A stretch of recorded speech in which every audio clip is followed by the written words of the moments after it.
Hello and welcome to a new edition of the Go Club podcast. I'm your host, Edward Delgado, and today I have with me Alex Windley of the Bleacher Report, who covers Inter Miami. Alex, thank you for coming. How are you? I'm good, Edwin. How are you? All right, thank you. Initially, I want to start to talk about the preview for the US Open Cup final between Inter Miami and Houston, but we recorded this on Thursday the 21st. So yesterday during Miami's game against Toronto, both Leo Messi and Jordi Alba were subbed out in the first half. Uh, and Tata Martino was saying there was some sort of muscle fatigue, uh, but it all points that both will be unavailable for Orlando. So, what do we know about the injuries and how soon will they be back? Will they be back for the game against the Houston Dynamo? Yeah, so obviously, yes, yesterday was a big shock. When both of them came off, I think the crowd was, definitely a little bit is scared, I guess, if you could say. But yeah, we were speaking to Tata after the match, and we got to ask him a couple questions, and he said Messi would be having scans today to see how that leg felt, and then they'll play by ear from there. So basically, Jordi Alba suffered a right hamstring strain, and Messi is dealing with an old injury that keeps flaring up, and I believe there are a couple reports saying that the tests have come back negative. I'll wait until I hear something. But as far as Messi goes, I think he'll definitely sit out of the Orlando match. So will Alba, but I do think that Messi will probably will be ready to go against the Houston Dynamo on Wednesday. Already, Inter Miami is on the hunt to try to get back to playoff position. It seemed really difficult at first, but all of a sudden it kind of seems that it's up there for the taking because there's three teams above them that they have direct games against. So New York City, Chicago, twice against Charlotte to end the season, and it kind of seems that it's there for them. What's the feeling within the team that this is doable? Are they confident that it's going to happen? Yeah, and I think like you said, Edwin, I think like before all of Messi came and Alba, I thought, a lot of fans and journalists and writers thought that, maybe it was really impossible, honestly, with the form they were in at the beginning of the season. It wasn't good, but obviously with Messi, Busquets, as well and Alba come in as alongside, the Toto Avila and Facundo Farias and Diego Gomez, the three U22 initial spots, excuse me. Yeah, the team has changed and they've gone on that run. You saw them winning the Leagues Cup, and now they're only what I think 5 points back of the playoffs and 6 points back of eighth place. So, yeah, initially a lot of people thought it wasn't doable, but now you're seeing a momentum shift and they look comfortable and confident. So I think these last couple games obviously will determine that. But I think Miami, with the momentum they're on, and even being able to play well without Messi and Alba, I think it shows that they're ready and hungry to push for that playoff spot. Yeah, for sure. So yeah, they're 5 points behind DC United, but with two games on hand, they are 2 points behind Charlotte, but they have two games against them. They are behind Chicago 2 points, also with a game on hand, and they play directly against them. Except for New York City, 3 points below them with two games on hand, and they play each other in Miami. So it's just kind of like the tougher games are going to be this weekend in Orlando, and then the home game against Cincinnati. Uh, but as long as there's no major injuries, as long as there's no other unforeseen issues, it seems like everything's there for them. The scenario that I like to think about is Cincinnati might go on and win the Supporter Shield, and then their prize might be Inter Miami in a best of three series. Yeah, and I think that League Cup game against Cincinnati, talking about Cincinnati, was that match was absolutely crazy. And I thought that they wouldn't come back from it, but they were able to. And I think that them grinding out those wins, you can translate that over to the playoff race. And like you said, they have two games in hand, I believe, on DCA and a couple other teams. And I think that the Charlotte matches at the end of the season, the back to back, where Miami play them away and at home, I think those will be the key matches to see if they can make the playoffs or not. Because those two teams are going to be fighting for their spot. So I think it'll be honestly down to the wire. I think Miami can do it, but you don't want to push Messi too hard and Alba as well. And yeah, it's a balancing act. But I think after that U.S. Open Cup final on Wednesday, I think the team is going to pivot focus to the playoffs and see if they can make a run at it. Alrighty. Before we get into the Open Cup, I want to talk to you about the before and the after. So, can you just tell us a little bit of how the news was received in Miami when it was first made official? Because the rumor had been there for a long time, and then not only does Messi come in, but he comes in with Sergio Busquets and with Jordi Alba shortly after. So, how was this received by the fans in Miami? Honestly, it was very surreal. Like you said, the rumors have been swirling for, since the beginning of the team and a lot of fans were kind of, honestly, they were kind of tired of it because they just wanted to, at the time they were not playing well and the coach wasn't as good, but now and then you had the Messi rumors and at that point the team just wanted to play well.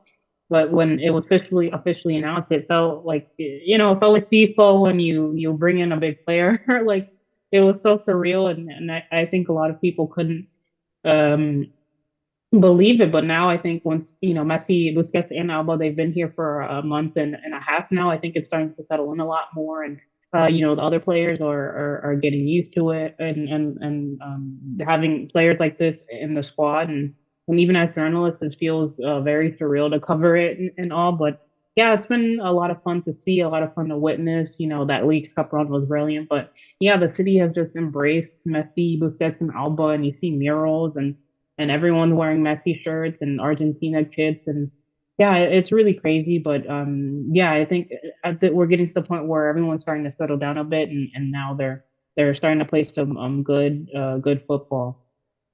Yeah, absolutely. One of the things that has struck me the most is not only the quality that basically Busquets and Alba bring, same for Farias and the new reinforcements, but everyone else around them has played better, like with Kremaski, with Taylor. Uh, so just talk about what you've seen from the rest of the team after the big signings came in.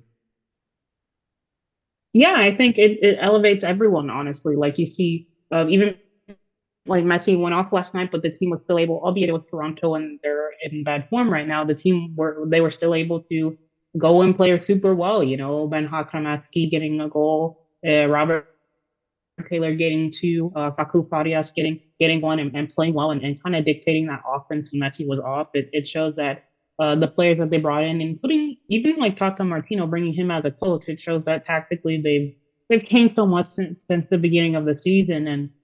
And like you said, like having Messi just even on the team, like last night he didn't play as much, but his aura and his presence just, it boosts everyone's playing level. And teams know that even if Messi is not on the field due to injury or international duty, Miami can still play very well. So I think having him and Busquets in the midfield and him working with, the young midfielders and Jordi Alba working with the young defender. We have Noah Allen, who's a homegrown player. He's grown so much, excuse me, throughout the season because of, Jordi just kind of taking him under his wing and he's been playing better. It's just all of them have just stepped up their level and they've been playing really great soccer because, well, they were good players before, but with Messi coming in, they've elevated their level.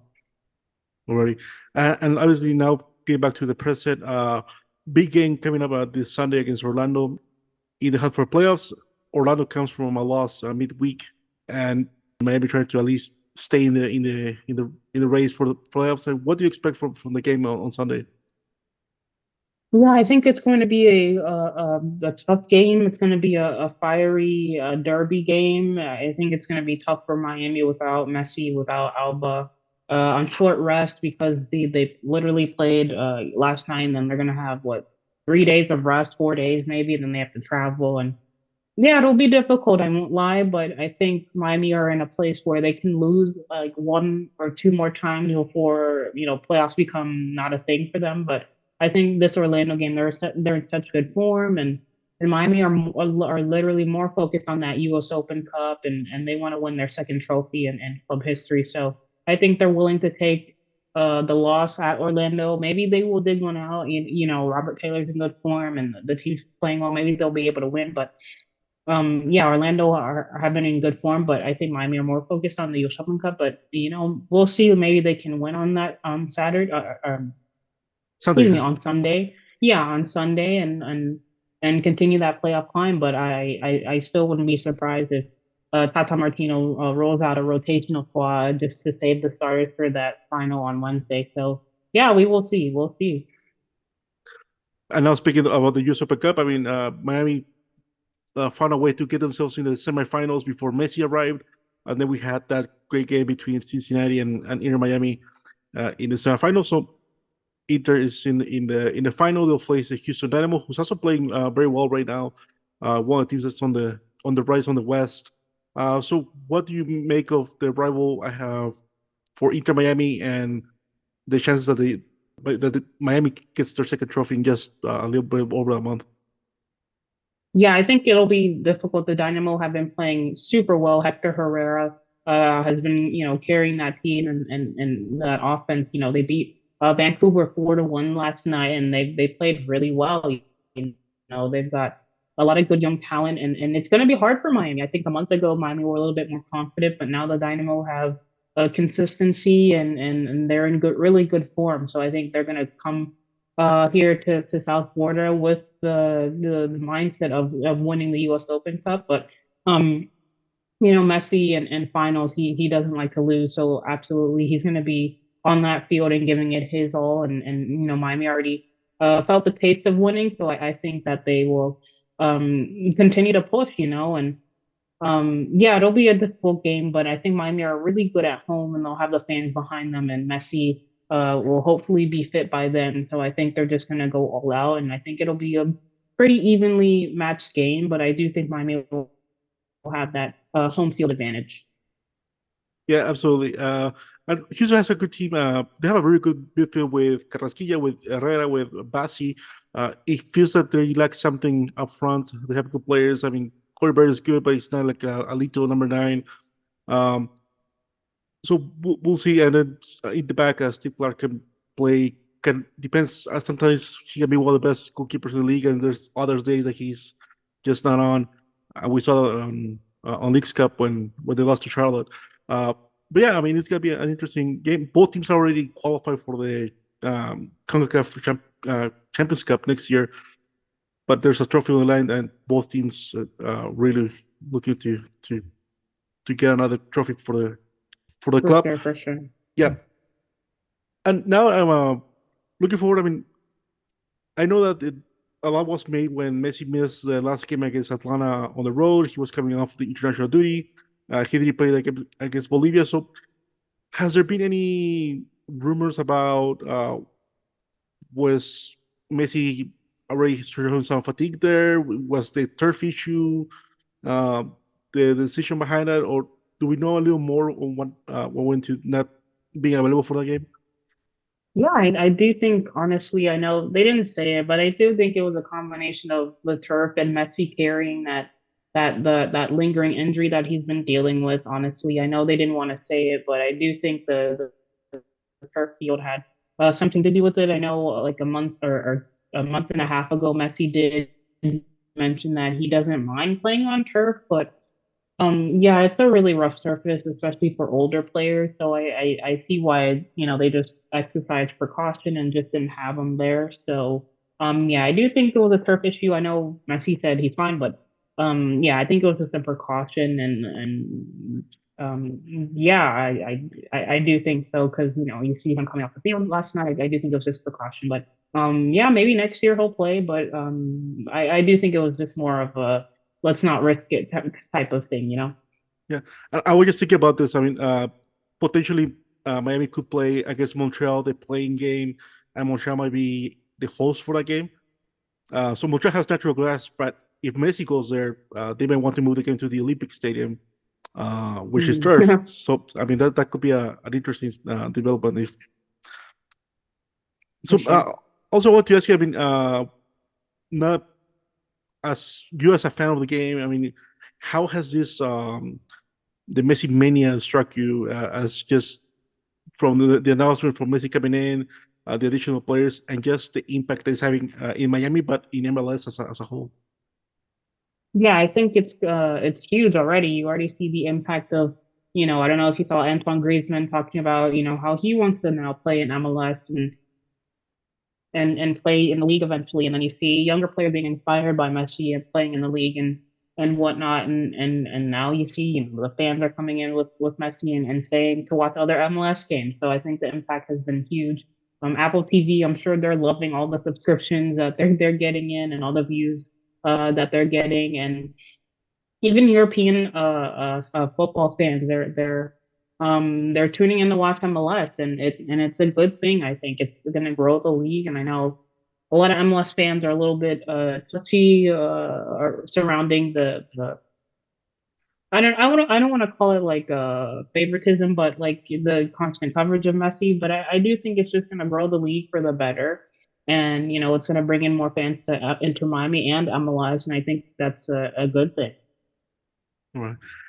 And from the within journalists covering other journalists covering Inter Miami or the fans that you talk to, once we knew Messi was coming, there was a lot of talk that well he may need some time to adjust. They may not give him as many minutes at first because he hasn't had a break in a long time. So, uh, how surprising was that the moment he came in, he was completely different. I mean, starting from that game against Cruz Azul, this thing looked completely different, and Messi was on it from the beginning.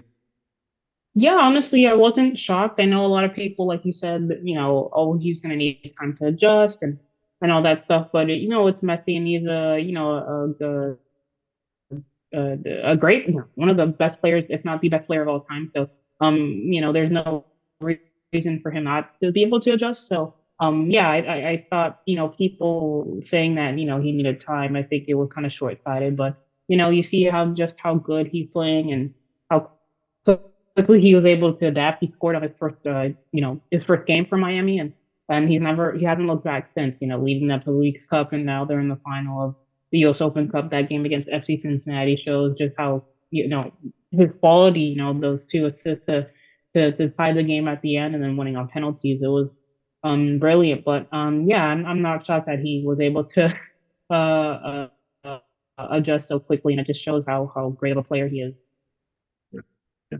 I might be getting ahead of myself a little bit here, but I like to think about the future. And I don't know if this has been ever discussed by Tata Martino or anyone with the team, but next season, when Inter Miami plays CONCACAF Champions Cup and when they play Open Cup again, I mean, what's the likelihood of Messi, for example, being in a game against the Tampa Bay Rowdies or in CONCACAF Champions Cup against Motagua in a away game in Honduras? I mean, Yeah, I think that's going to be crazy, but I think Messi, he's played in Bolivia and all these South American countries. I think he'll kind of be used to that, honestly. I think he won't have an issue with that. I think it'll be really cool to see him play in some of these USL stadiums. It'll be very surreal to do that. And I know every year Inter Miami and Miami FC, the other USL, the USL club down here in South Florida, they often play in the US Open Cup. So that'll be cool to see him play at a college football stadium, which is where Miami FC play. But yeah, I think it'll be super surreal. But yeah, yeah, I'm just thinking about it. Next year, it's gonna be really crazy. But I do think the Inter Miami front office will be better prepared with the roster, and I know a lot of moving parts will be happening over the offseason to kind of bolster the roster and build it out to continue the success. So, yeah, as a journalist, I'm looking forward to seeing what happens and how they get over that. yeah. And now I haven't done the math, but I think like if Messi, Busquets, and everyone else would have arrived in February rather than July, I think Miami will probably be in the conversation for the Supporters Shield because of how just how different the teams has looked with them on the field. Yeah, for sure. I think there were some rumors that Busquets could have came in January after the World Cup.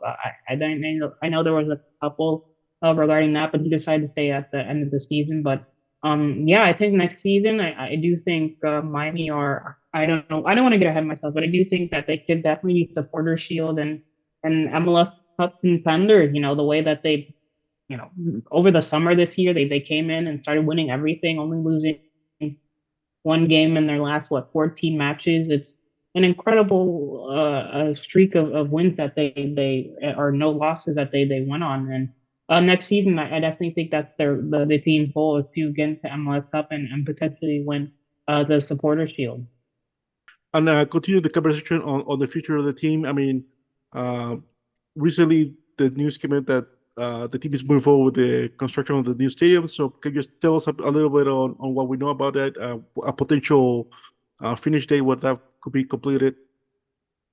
Yeah, they're aiming for a 2025 release or construction finish date. I know that construction, it did start, but right now I mentioned in one of my articles that it's just them kind of like removing the weeds and grass and moving a lot of pieces down. They're not actually pouring concrete or anything, so it's just them clearing the land at this point. But yeah, like you said, I think they're targeting a 2025 opening date, but they will have a groundbreaking ceremony later this year, which I will be covering. So yeah, that'll be a really cool experience, but hopefully they will be able to get it done before Messi, Busquets and Alba leave the team. But if they hit it on that 2025 target date, I think the three of them will be able to, kind of, play in that new stadium and create memories and history that way too. Is there any rumors that they may stick with this roster for 2024? Are they still gonna try to improve it? What do we know the team's plans as they're Yeah, gonna be? Yeah. yeah, they definitely want to improve it. I know that as much. I know a lot of contracts will be expiring at the end of the season, and Inter Miami are still under the sanctions that they suffered or were hit with, rightfully so, because they broke the rules. The sanctions that they were hit with back in 2020, early 2022, I think. They're still dealing with that. Those are this year is the last year of sanctions, so they will have more allocation money available next season, plus the some of these contracts that will be expiring, they will have a lot of money to improve the roster. And while this roster is still good, there's a lot of holes. People talk about the defensive end and maybe having more attacking talent on the left wing. Obviously, Messi's going to occupy that right wing, but maybe some more attacking talent on the right. Excuse me, the left wing and maybe some more midfielders. But yes, I do expect some incoming just player movement next season. And I think that's going to be 2024 will be the real season that Miami can challenge for, like I said earlier, Supporter Shield and MLS Cup. Right. I guess for the rest of 2023, I mean, it seems that the team, as we mentioned earlier on, as long as there's no major hurdles with injuries or anything of that nature, it seems that they're poised to at least make the play-in and potentially the conference quarterfinals. Uh, how far can this team go this year in MLS Cup playoffs? Well, if they make it, I don't know. Like the sky's the limit. They've shown that they can go and win away at difficult places. That Philadelphia Union win during the Leagues Cup, they beat them what 4-0. They beat FC Cincinnati on penalties away during the Leagues Cup as well. And if they get in there, a lot of pundits are saying that this Miami team, excuse me, it can be really scary once they get on a roll. So um, I don't know about predictions, but if they can, get into the playoffs and maybe win those first couple of games, I can just foresee them pushing on and trying to make MLS Cup. There have been crazier storylines in the MLS Cup playoffs before, but with Miami and Messi, I think the sky is honestly the limit for them. Yeah, absolutely. I mean, I think in Leagues Cup they showed us that they can essentially beat anybody. I think that the most difficult thing will be if they essentially get to match with Cincinnati in the quarterfinals, having to beat them in a best of three series. That could be a little difficult, but I think if they get past Cincinnati, that opens up the options for them because the rest of the way is a single elimination. Yeah, and I agree. I think the toughest challenges will be if they get into the playoffs at Cincinnati away, Columbus. I don't think they've played Columbus yet in this Messi era. So yeah, it all depends on the draw and how everything sets up. But if they make the playoffs, I do kind of foresee them pushing on and playing. Right. And just for people that may not be as familiar with the roster that Inter Miami has, I mean, other than the obvious of Jordi Alba, Sergio Busquets, and Leo Messi, I mean, who else needs to step up for this team to to go far in the playoffs and to have a chance? Yeah, I'll name one, Facundo Farias. He scored last night. He scored a great goal. And he was on the radar of several European teams before he signed with Miami, and he's showing it now. He's one of the best young players on the team, and I think he will have to step up. Will continue to play well if Miami want to push for the playoffs. Another player, Leo Campana, Ecuadorian international. He's in good form right now. He's gonna have to continue to have a good year, if Miami wants to play well and get into the playoffs. And other players like Ben Hakamowski, David Ruiz. A lot of these young players will need to elevate their levels. They're already playing well, but continue to play well and have complete games if Miami wants that consistency heading into the playoffs. So a lot of young players, but they're good enough. Alrighty, and what do we know? I mean, we with Messi and Busquets dust now. Do we have any sense of where the ownership of Inter Miami wants to go in the future, post the post Messi era, let's say? Yeah, so a lot of the U22 players that they signed, Diego Gomez, Facu Farias, Toto Avilas, they're signed through the 2026 season. So I don't know if you recall, but all of the contracts that Messi, Busquets, and Alba signed, they're only toward, I believe, 2025. So I think signing those young players through 2026 through 2027, it shows that Miami they want to lay a foundation of good young players that played with Messi, Busquets, and Alba through this time, but and then through this time have that foundation to where once they're like 23, 24, 25, they have that core set of the team that played with Messi, and they have that experience now of winning championships and doing all that.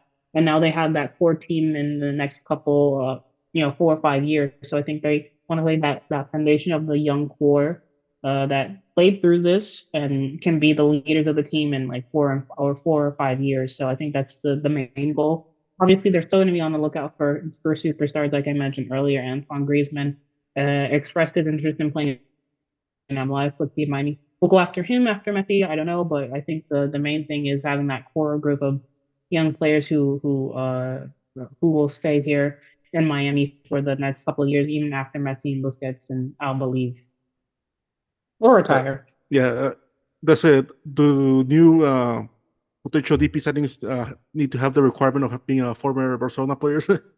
Yeah, exactly. Yeah. Yeah, it will be just to track who else the team brings in. Um, and just to wrap things up, I mean, could you just talk a little bit about the? I know we mentioned before the we started the recording that you've been covering this team since its inception. I mean, just how dramatic has this transition been from when it started? Because there was a lot of issues with signing DPs and playing a coach at the start to now essentially having everything seemingly in place now.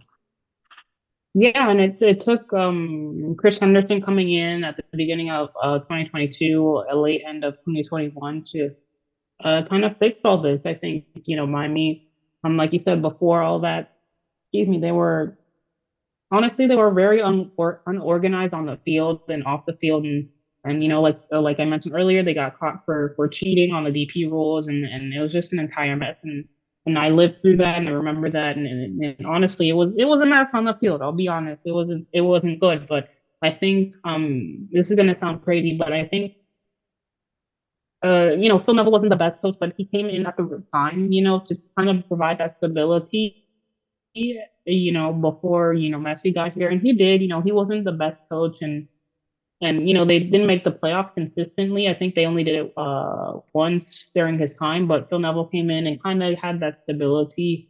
He wasn't the best coach, but he had that stability that Miami needed until Tata Martino, Messi, and the rest came in. So I think, that early Miami era was unorganized. They didn't plan well, like you said.